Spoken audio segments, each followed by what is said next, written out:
A história da rebelião, ela foi se alojando poucos aqui na Terra, e quando eu falo, eu conto no livro, é inapropriado, mas é a forma humana que a gente pode usar para se responsabilizar pelos fatos, mas isso aí é só um selo de garantia de que eu estraguei bastante essa narrativa, porque eu terminei escondendo muita coisa, não consegui reproduzir tudo que havia para reproduzir, mas tentei colocar que ao longo de 600 mil anos, os rebeldes foram chegando aqui na Terra, primeiro a turma da família Volga, depois os demais rebeldes chegaram aqui perto de 98 mil anos atrás, e quando Lúcifer e os demais rebeldes chegaram, eles pousaram exatamente onde hoje é aqui as praias de Natal. Nessa época, ou seja, há 98 mil anos atrás, o mar não estava aqui, o mar estava lá dentro. Por quê? Porque nós estamos vivendo um período, nos últimos 22 mil anos, em que a Terra vem esquentando, então muito do gelo que existia e ainda existe vem descongelando nesses últimos 22 mil anos, e desde então o mar vem subindo lentamente. Nunca deixou de subir.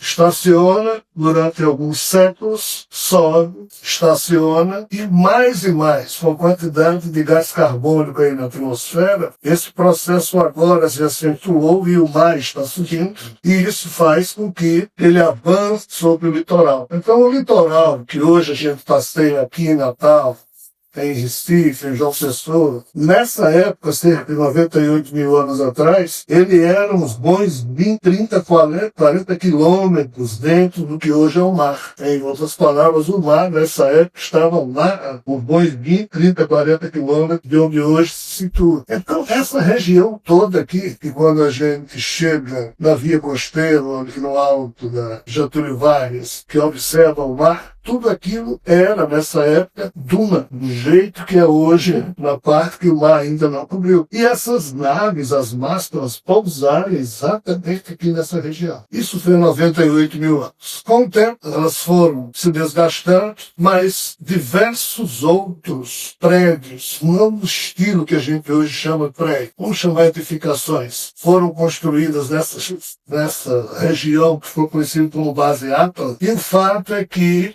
essa base Atlas, ela só sobrou em termos de as hecatombes climáticas que tiveram na Terra nesses últimos 20 mil anos. Todas as edificações que existem ainda hoje, mas todas elas estão combalidas agora sob a água, muitas sob a areia mesmo, termou-se acumulando. Mas um detalhe, algumas delas não deixaram de funcionar. Elas deixaram de exercer a função que tinham, mas o magnetismo que o material que ali existia, um ou outro equipamento que existe, continua, entre aspas, ligado, funcionando, porque as baterias, vamos assim dizer, dentro do mecanismo, é uma coisa bem diferente do que a gente imagina quando fala em bateria, comparado com essas nossas conquistas. Qual é a questão? A questão é que há 2 mil anos, quando Jesus se fez presente na Terra, não existia base Atlas, como não existe hoje. Há 2 mil anos a situação já era essa. Mas alguém aqui já assistiu um filme chamado não sei o que, Valeriano e Planetas? Uma cidade. O nome da... É meu adolescente, não é? Isso, totalmente adolescente. Mas qual é o detalhe? Nesse filme tem algo formidável, em que você tem lá uma cidade, uma construção, e o resto é deserto. Mas deserto, os trouxas, usando aqui a linguagem do filme de Harry Potter. Quando você põe um óculos, aí você vê um óculos especial, você vê que ali é uma dimensão adjacente, que tudo está funcionando ali, mas para você interagir com aquilo, você tem que sintonizar-se. Essa base Atlas é a mesma coisa. Frente aos nossos olhos, ela está embaixo d'água, ela já não existe mais. Mas para a maneira como esses nossos irmãos biodentos, os que hoje existem ainda como biodentos, eles olham, eles veem as emanações, ainda tem coisa fora d'água que eles resolveram astralizar para não ter problema quando perceberam que aquilo lá não ia funcionar. Ou seja, eu não falei nada disso no livro porque é complicado, sabe? Mas, o que é que eu falei no livro? Que quando Jesus apareceu, e Elzebel já nesse final de rebelião, Lúcifer nunca quis fazer rebelião, Lúcifer nunca fez mal a ninguém, Lúcifer nunca matou. Apenas ele comandou um processo em que um monte de malucos surgiram devido à doença da rebelião, e aí sim houve muita guerra, destruição que a gente nem imagina, mas são aquelas questões que acontecem no meio de situações que inevitavelmente produzem muitas desgraças. Mas ele, pessoalmente, nunca foi estilo dele ter relação direta com esse tipo de coisa. Então, quando Jesus chega aqui na Terra, Lúcifer, que estava preso numa dimensão, aqui nessa sala tem um que ficou preso o tempo inteiro nessa dimensão, com Lúcifer, com Remion, a dimensão de Shambhala, aonde a mensagem tal pela primeira vez foi percebida. Dessa dimensão que ela se adequa a qualquer situação aqui na Terra, quando chegou a história que um homem muito especial vivendo lá na Palestina, um homem que tinha poderes que os outros não tinham, então Lúcifer foi lá ver, como Lemion também. No livro Reintegração Cósmica, eu conto uma parte das conversas que existiram entre Lúcifer e Jesus.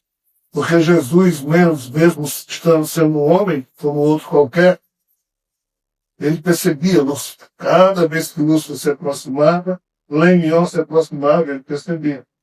Obviamente, jamais humanos não, mas ele percebia.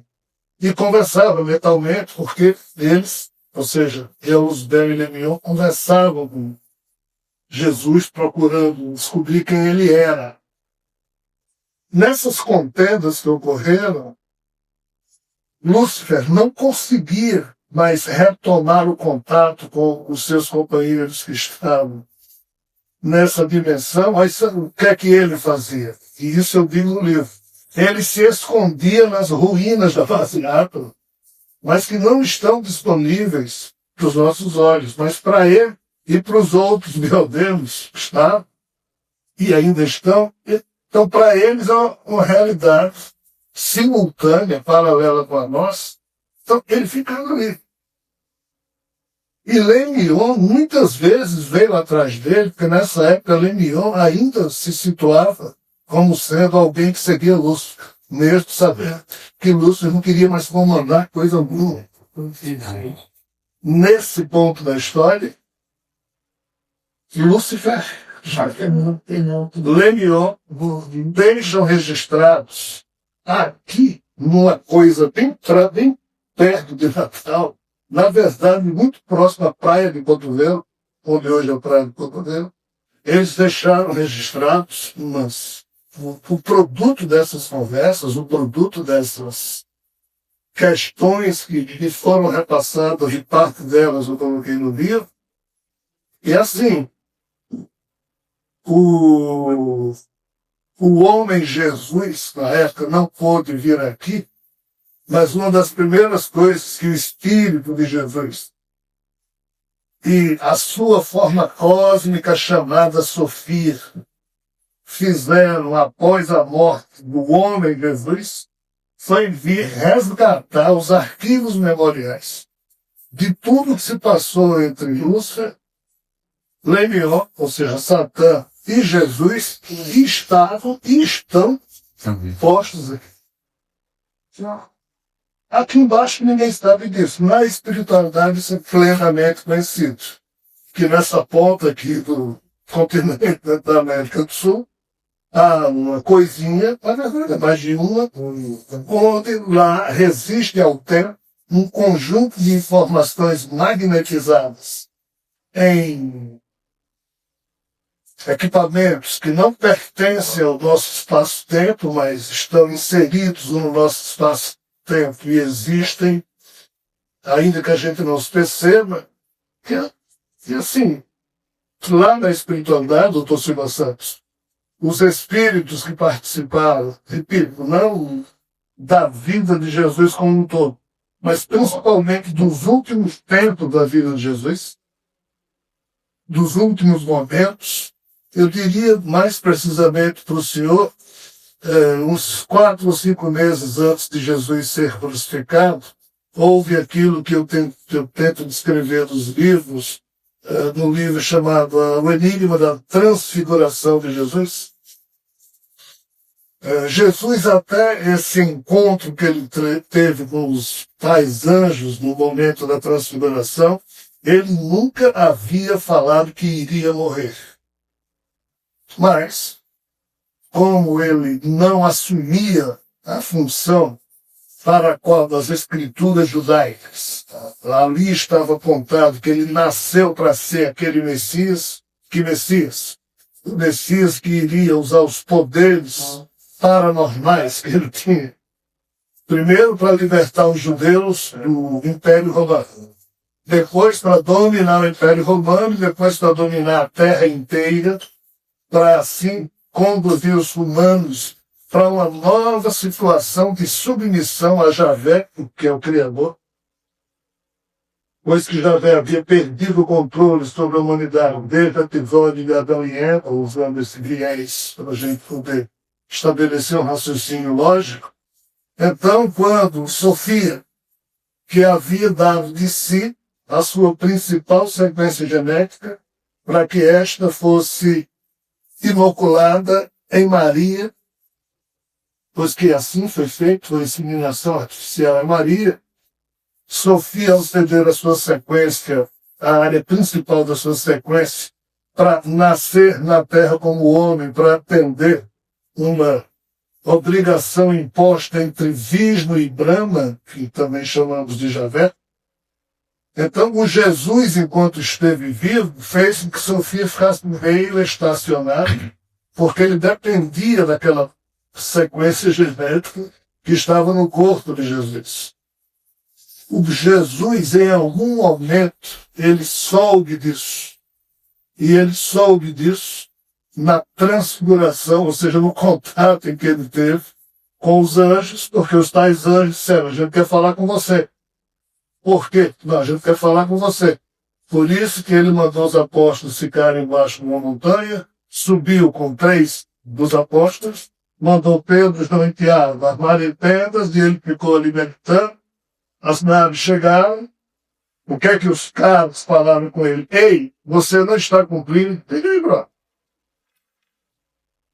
Falando de alguém que eu gosto razoavelmente, eu chamo você também. Eu gosto mais do que ele. Pelo menos. Você não é pessoa que eu gosto mais que eu. Então, assim, o nosso amigo Jesus, ele sendo questionado pelas figuras que disseram: você não vai assumir a função de Messias, não? Jesus está nos moldes em que está aí, eu não consigo. Você está descumprindo toda uma estrutura profética que foi anunciada sobre o Messias, que ele iria tornar o povo judeu importante na terra, em vez de escravo, ser dominador. Jesus disse que não faria aquilo. Aí eles disseram: pois então você sabe que vai ser apedrejado ou crucificado, porque inevitavelmente o caminho que você está traçando, e além de desobedecer a Javé, então você vai ter problemas. Em resumo, quando eu tive um problema com Javé, não amo um problema. Quando eu no ano 2010, eu queimei, eu deletei 2 livros que eu tinha escrito. Um foi o Drama Cósmico de Javé, que eu terminei escrevendo de novo, mas o outro foi o Enigma da Transfiguração, número 2, em que eu conto coisas em que no 1 eu não cheguei a contar. Esse eu nunca reescrevi, nunca tive saco. Mas essa parte aqui do 2 é exatamente o que se refere ao fato de Jesus, dos anjos dizerem a Jesus que Sofia é a forma cósmica dele, e aí ele soube, se não sabia antes, que tinha uma forma cósmica, estava preocupada com o uso que ele estava fazendo do DNA dele, que foi emprestado só para ele nascer como homem. Então, assim, depois desse encontro, Jesus começou a dizer aos apóstolos que iria morrer. Mas aí ele decidiu ressuscitar o corpo dele para poder devolver os elétrons do corpo de Jesus a Sofia, ao DNA devolver os elétrons sob a forma do DNA que foi emprestado para ele viver enquanto homem. Mas pouco importa. O fato é que quando Jesus e Sofia vieram aqui, cada um na sua condição, para retirar as informações memoriais do que Lúcifer e Lemion deixaram num setor da base Atlan, ligado a onde hoje é a cidade de Natal. Então, como a vinda de Sofia, ou seja, a volta de Jesus, mas não nascendo como ser humano, mas vindo no seu corpo glorioso, como ele mesmo prometeu e escreveu nos evangelhos, que significa a vinda da sua forma cósmica, quando isso ficou estabelecido até um certo limite, nesse limite os nossos espíritos resolveram todos encarnar aqui em Natal, ou mesmo encarnando em outros lugares, se um dia passar por aqui. Por quê? Porque há uma questão vibratória em jogo. Há uma questão difícil de nós conversarmos, mas assim, existem, desde o ano 2012, todos os portais foram fechados. Que portais? Portais entre o universo paralelo, que de fato existe, a ciência já sabe disso hoje, e o nosso. Mas antes estavam abertos. Antes havia todo um repasse energético, vibratório. Em 2012 isso foi fechado. Os nossos espíritos encarnaram bem mais cedo por aqui. Mas mesmo agora, com os portais fechados, o trânsito vibratório não deixa de acontecer. Então, assim, os nossos espíritos encarnaram aqui. Por quê? Porque se refere à vinda de Sofia, que virá, ou a volta de Jesus. Quando a nave de Sofia se aproximar da Terra, a primeira coisa que se acende é isso aqui. A primeira coisa que vibra é isso aqui. A primeira coisa que vai dar ressonância e que vai servir de sinalização é isso aqui. Meu filho esteve comigo há 2 meses atrás em Edimburgo e me viu fazer uma loucura lá. Se o guarda pegasse, a gente era preso. Mas a gente foi a uma determinada praça de Edimburgo e colocou lá uma coisa que tem a ver com as vibrações disso aqui. Isso aqui ele está sabendo disso agora. Eu só chamei para ele comigo, porque se eu fosse preso, eu não sabia. Onde é que eu tinha ido parar? A gente está sabendo agora disso. Ou seja, nós todos estamos encarnamos por aqui, ou estamos passando por aqui, não porque isso é carne, é absoluto, isso é uma coisa agradável, é um ponto de reencontro dele com todos nós. E entre nós mesmos. E entre nós mesmos. Sempre um prazer. Já pensou? Então, Preparem-se. Vem para cá. E aqui sobre Natal tem várias estruturas espirituais construídas. Óbvio que isso existe sobre muitas cidades. Mas Natal, devido à questão da base a espiritualidade aos poucos foi construindo certas edificações espirituais, e há uma em especial, chamada Recanto de Paz, que das cidades espirituais que talvez existam vinculadas ao Brasil, essa é uma das mais enigmáticas, porque nela as cidades espirituais não batem com o que a gente vê aqui no Brasil. Uma vez eu fiquei terrivelmente surpreendido porque em Catolé do Rocha, que é uma cidade que fica na Paraíba, em cima dessa cidade tem uma cidade hindu, ou seja, espíritos da conformação que viviam na Índia residem nessa cidade, que está ligada às pessoas que moram na região de Catolé do Rocha. Então isso aí implica um fluxo espiritual. Como aqui em Natal, essa cidade Recanto de Paz, ela está ligada, aí é impressionante dizer isso, mas a todos os padrões do que hoje correspondem às áreas HR1 e HR2 do nosso genoma, do genoma humano. Tem uma coisa em cima, aqui de Natal, é uma cidade pequena, mas há uma representatividade espiritual, que eles trabalham no acompanhamento das mutações que nós fazemos no âmbito do nosso DNA, e a cidade espiritual que mais atualiza isso e distribui, não sei exatamente em que nível de rede, mas para outros níveis existenciais, é aqui a nosso lar. O que implica dizer que de todas as cidades espirituais em volta do mundo, Natal, essa coisa chamada Recanto de Paz, é a mais atualizada com os progressos da humanidade como um todo. Por quê? Porque está ligado com essa questão da base átomo. Essa cidade foi construída depois da base átomo ter sido construída ao longo de 90, 80, 70 mil anos atrás. A cidade do nosso lar sobre o Rio de Janeiro foi construída o quê?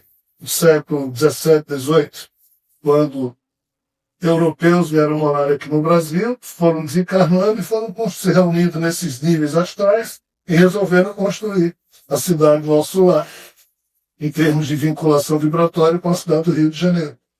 Essa daqui do Natal foi lá atrás. Então, assim, Natal já surgiu porque Recanto de Paz já existia, construída que foi em relação à base átomo, que foi a primeira coisa a existir por aqui.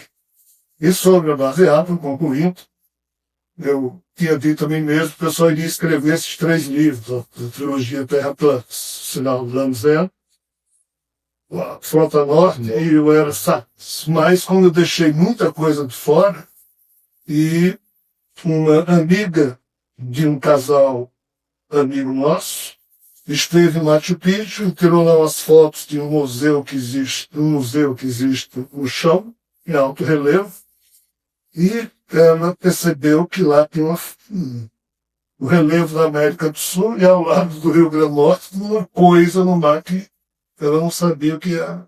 Cadê a baseada? Então, como eu deixei muitas informações sobre... É que eu mostrei no seu celular? Eu tenho como acessar. Se você quiser, eu mostro rapidinho, você sente tudo aí. Nossa, Tá por aqui, por favor? Por lá?